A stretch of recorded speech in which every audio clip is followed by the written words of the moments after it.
Very good evening to all. Yesterday हम लोग ने डाटाबेस मैनेजमेंट सिस्टम चैप्टर जो है, डाटाबेस मैनेजमेंट सिस्टम चैप्टर जो चैप्टर 4 है, उसको स्टार्ट करे थे और हम लोगों ने डाटाबेस के बारे में जाना था। आज हम लोग डाटाबेस मैनेजमेंट सिस्टम जो कि नीचे में टॉपिक है, पेज नंबर 49 पे ही, फर्स्ट पेज पे ही वहाँ से स्टार्ट करेंगे, है ना, कि डाटाबेस मैनेजमेंट सिस्टम क्या होता है। तो उसको हम लोग शॉर्ट में DBMS भी बोलते हैं, है ना। डाटाबेस मैनेजमेंट सिस्टम को शॉर्ट में DBMS यानी डाटाबेस मैनेजमेंट सिस्टम, इसको हम लोग शॉर्ट में DBMS भी बोलते हैं।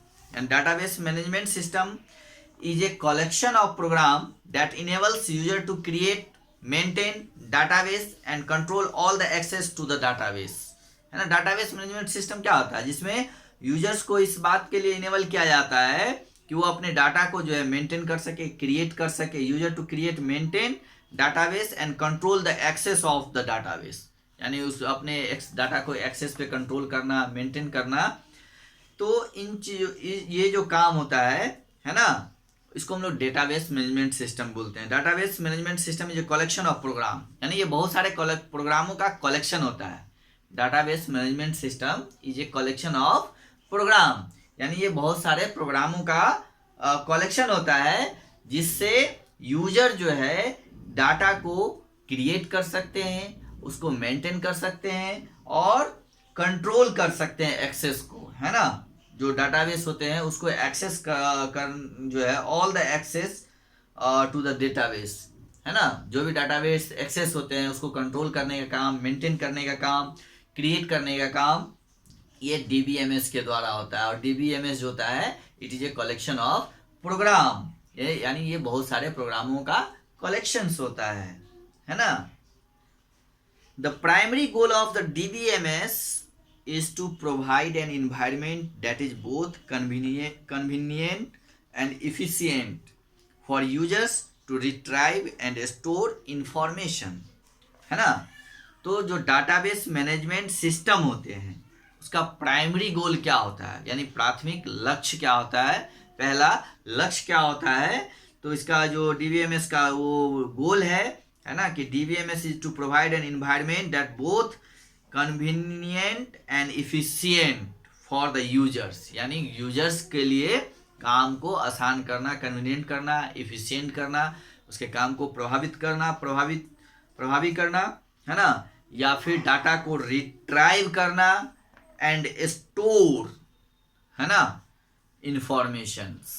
ठीक है, तो DBMS का मेन गोल यही होता है कि डाटा को स्टोर करना, रिट्राइव करना और उसको बहुत ही सरल बना देना, है ना, सहज बना देना और बहुत ही प्रभावी बना देना। ये DBMS का काम होता है। अब देखिए कि ये जो DBMS है, यानी डाटाबेस मैनेजमेंट सिस्टम्स हैं, उसके बेसिक कंसेप्ट क्या है, उसके पीछे बेसिक कंसेप्ट क्या है, यानी the basic concept behind a DBMS are, यानी ये DBMS क्यों बनाया गया, इसका क्या कंसेप्ट है। तो फर्स्ट है specification of data types, structure and constraint to be considered, यानी जो विशिष्ट टाइप के डाटा होते हैं, जो स्पेशल टाइप के डाटा होते हैं, है ना, उसके स्ट्रक्चर्स को, है ना, structures and constraint to be considered, यानी उसकी जो संरचनाएं होती है, उसकी जो बाध्यताएं होती है, उसके ऊपर सोचना, है ना, उसके ऊपर थिंकिंग करना, ये इसका कंसेप्ट है। कि स्पेसिफिकेशन ऑफ डाटा टाइप्स, जो विशिष्ट तरह के डाटा होते हैं, स्पेशल टाइप्स के डाटा होते हैं, उसके स्ट्रक्चर को, उसकी बाध्यताएं को, यानी उसकी संरचनाओं को, उसकी बाध्यताओं को कंसिडर करना। ठीक है, ये फर्स्ट कंसेप्ट है। सेकेंड है कि storing the data and manipulating it as required, storing the data and manipulating it as required. तो डाटा को स्टोर करना, उसको मैनिपुलेट करना, मैनिपुलेट का मतलब उसको तोड़ जोड़, जब मन हो उसमें से कुछ डिलीट कर लेना, उसमें ऐड कर देना, है ना। तो इस तरह का काम जो है उसमें होता रहता है जब भी ज़रूरत पड़े। तो ये कंसेप्ट है। थर्ड है querying the database to retrieve desired data. अब देखिए हम लोग कोई भी डेटाबेस को, क्यूरी क्या होता है ना? तो जैसे हम लोग कोई भी डाटाबेस बनाते हैं तो उसमें बहुत तरह के इंफॉर्मेशंस होते हैं, उसमें 100 तरह के कॉलम हो सकते हैं, है ना? तो उसमें से आप कोई स्पेशल खास डाटा को निकाल के अगर आपको कहीं देना है ना, तो उसमें से आप कुछ, जैसे 100 कॉलम है उसमें से 10 कॉलम के इंफॉर्मेशन कोई हमें चाहिए, तो उसमें से हम लोग उसको क्यूरी बनाते हैं, है ना? उसमें से उतना ही डाटा को रिट्राइव करते हैं जितनी हमें ज़रूरत है। जैसे मान लीजिए कि हम लोग जैसे स्कूल में है ना, तो स्कूल का ही एक डाटा तैयार करते हैं। तो स्कूल का डाटा तैयार करने के लिए क्या जरूरी होता है? तो सबसे पहले हम लोग स्टूडेंट्स का नाम लेंगे, है ना, स्टूडेंट्स नेम, है ना, फिर फादर्स नेम, ओके, फिर मदर्स नेम, शॉर्ट में लिखते हैं मदर्स नेम, है ना, फिर विलेज, है ना, फिर मोबाइल नंबर, है ना, और फिर मान लो ईमेल नंबर, ईमेल, मान लीजिए, फिर डेट ऑफ बर्थ, है ना। तो इस तरह से हम लोग बहुत सारे कॉलम्स को क्रिएट करते हैं, है ना, बहुत सारा कॉलम्स, बहुत सारे फील्ड, सीरियल नंबर देते हैं इस तरह से। और इस तरह से हम लोग name, father's name, mother's name, village, mobile number, email, date of birth, है ना, प्रीवियस स्कूल्स, इस तरह से हम लोग बहुत सारे कॉलम्स जो है क्रिएट करते हैं, और उसमें उसके नीचे इंफॉर्मेशन को स्टोर करते हैं। नेम के नीचे नेम, फादर्स नेम के नीचे फादर्स नेम, मदर्स नेम के नीचे मदर्स नेम, विलेज के नीचे स्टूडेंट्स का village, mobile number, email number, date of birth, है ना। तो इस तरह से हम लोग और डाटा स्टोर करते हैं। तो कई जगह ऐसे भी होते हैं जहाँ पे इससे बहुत ज़्यादा है, इससे जैसे यहाँ पे 1 2 3 4 5 6 7 8 हो गया, यानी 8 फील्ड हो गए।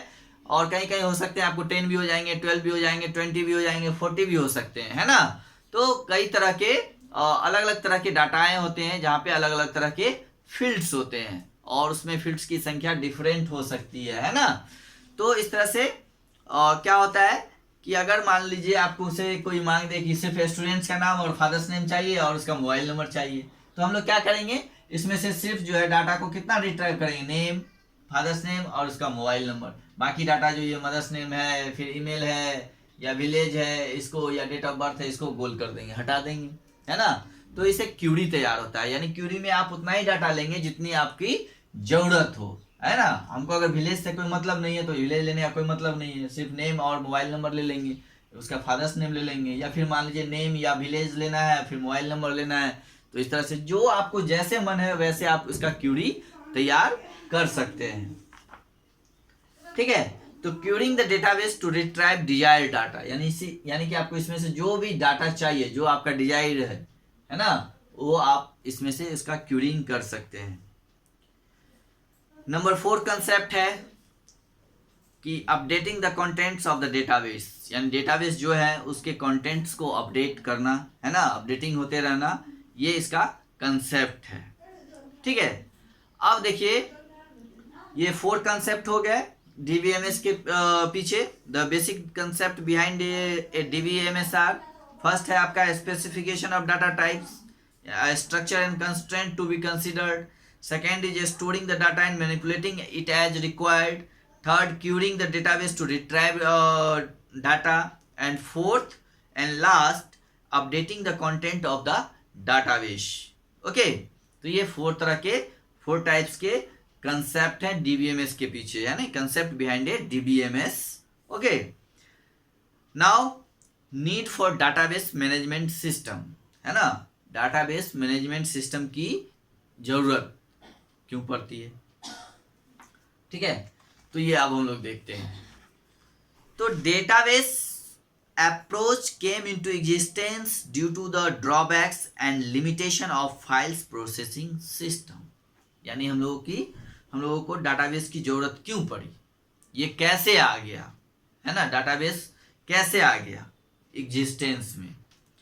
तो database approach came into existence due to the drawback and limitation of file processing system, यानी जो फाइल प्रोसेसिंग सिस्टम है उसकी जो ड्रॉबैक थी, यानी उसकी जो कमियां थी और उसके जो लिमिटेशन थे, बाध्यताएं थी, है ना, जिसके कारण ये डेटाबेस मैनेजमेंट सिस्टम जो है अपने अस्तित्व में आ गया। ओके, यानी फाइल प्रोसेसिंग सिस्टम जो ड्रॉबैक है ना, और उसका जो लिमिटेशन है, इसके कारण ही डाटाबेस मैनेजमेंट सिस्टम अपने अस्तित्व में, एग्जिस्टेंस में आ गया। इन फाइल प्रोसेसिंग सिस्टम्स, है ना, यानी फाइल प्रोसेसिंग सिस्टम में क्या होता है, updating, deleting and maintaining the data is difficult.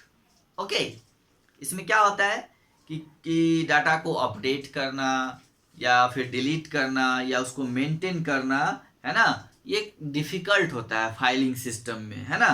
File processing system जो होते हैं उसमें डाटा को अपडेट करना, डिलीट करना, मेंटेन करना, ये थोड़ा डिफिकल्ट होता है ना। तो यही सब कारण है कि डाटाबेस की हमें ज़रूरत पड़ी, डाटाबेस मैनेजमेंट सिस्टम का। यानी a number of application program are written by programmers to maintain the data, ठीक है। और बहुत सारे प्रोग्रामर्स के द्वारा जो है ना, एप्लीकेशंस प्रोग्राम जो है प्रोग्रामर्स के द्वारा लिखे जाते हैं मेंटेन, डाटा को मेंटेन करने के लिए, है ना। डाटा की मेंटेनेंस के लिए, डाटा को कैसे मेंटेन किया जाए उसके लिए बहुत सारे प्रोग्राम जो हैं, एप्लीकेशन प्रोग्राम जो हैं वो प्रोग्रामर के द्वारा लिखे जाते हैं, है ना। In the database approach, the data is stored at a central location and is shared among multiple users. अब देखिए, हम लोग जो भी डाटाबेस तैयार करते हैं, है ना, तो डेटाबेस जो है वो स्टोर होता है कहाँ पे, एक सेंट्रल लोकेशन में, है ना। एक सेंट्रल यानी उसका एक केंद्र बनाया जाता है, सेंट्रल लोकेशन बनाया जाता है ना, जहाँ पे जाके वो डाटा स्टोर होता है ना। और वहाँ से शेयर्ड अमॉन्ग मल्टीपल यूजर्स, और वहाँ से बहुत सारे यूजर्स को फिर शेयर किया जाता है एक दूसरे के बीच। दस इस प्रकार से the main advantage of DBMS is centralization of data. तो इस प्रकार से हम लोग क्या देखते हैं कि जो डाटाबेस का जो है सेंट्रलाइजेशन होता है, केंद्रीकरण होता है, यानी केंद्रीकृत करते हैं उसको, हम लोग एक सेंटर में जमा करते हैं।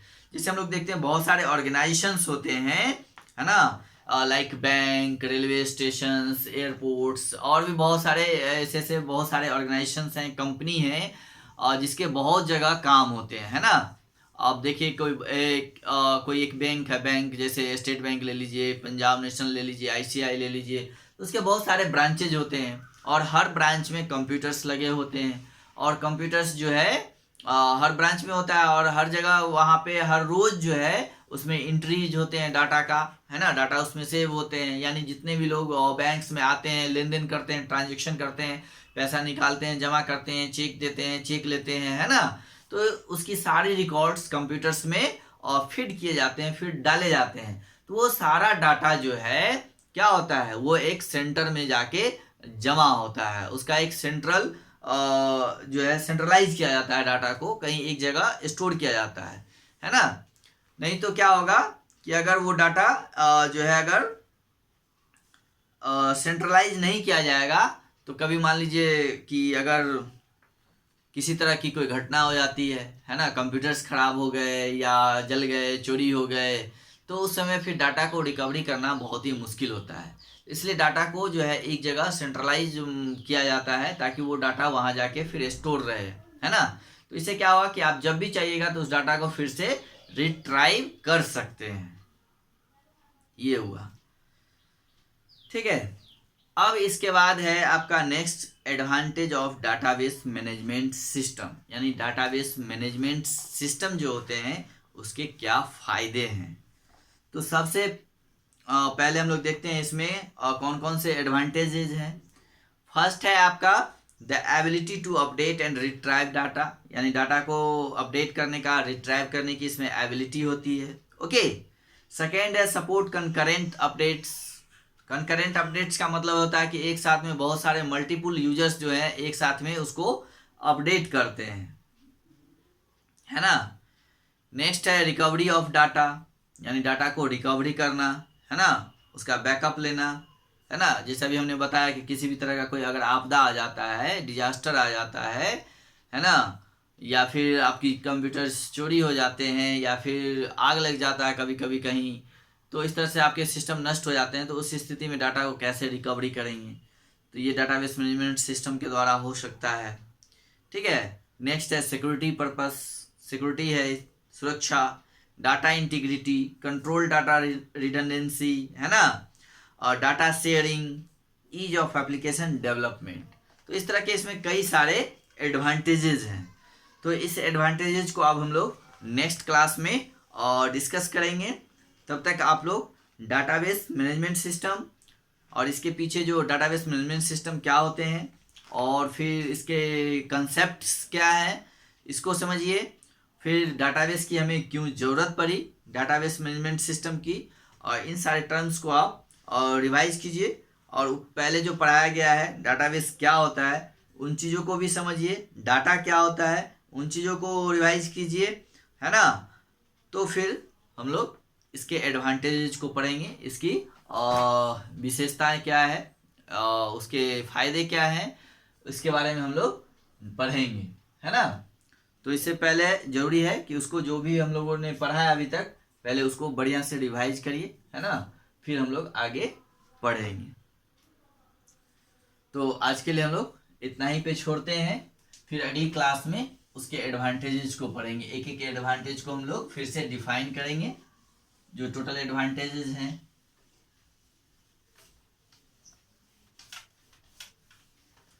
चलिए, okay, have a good day.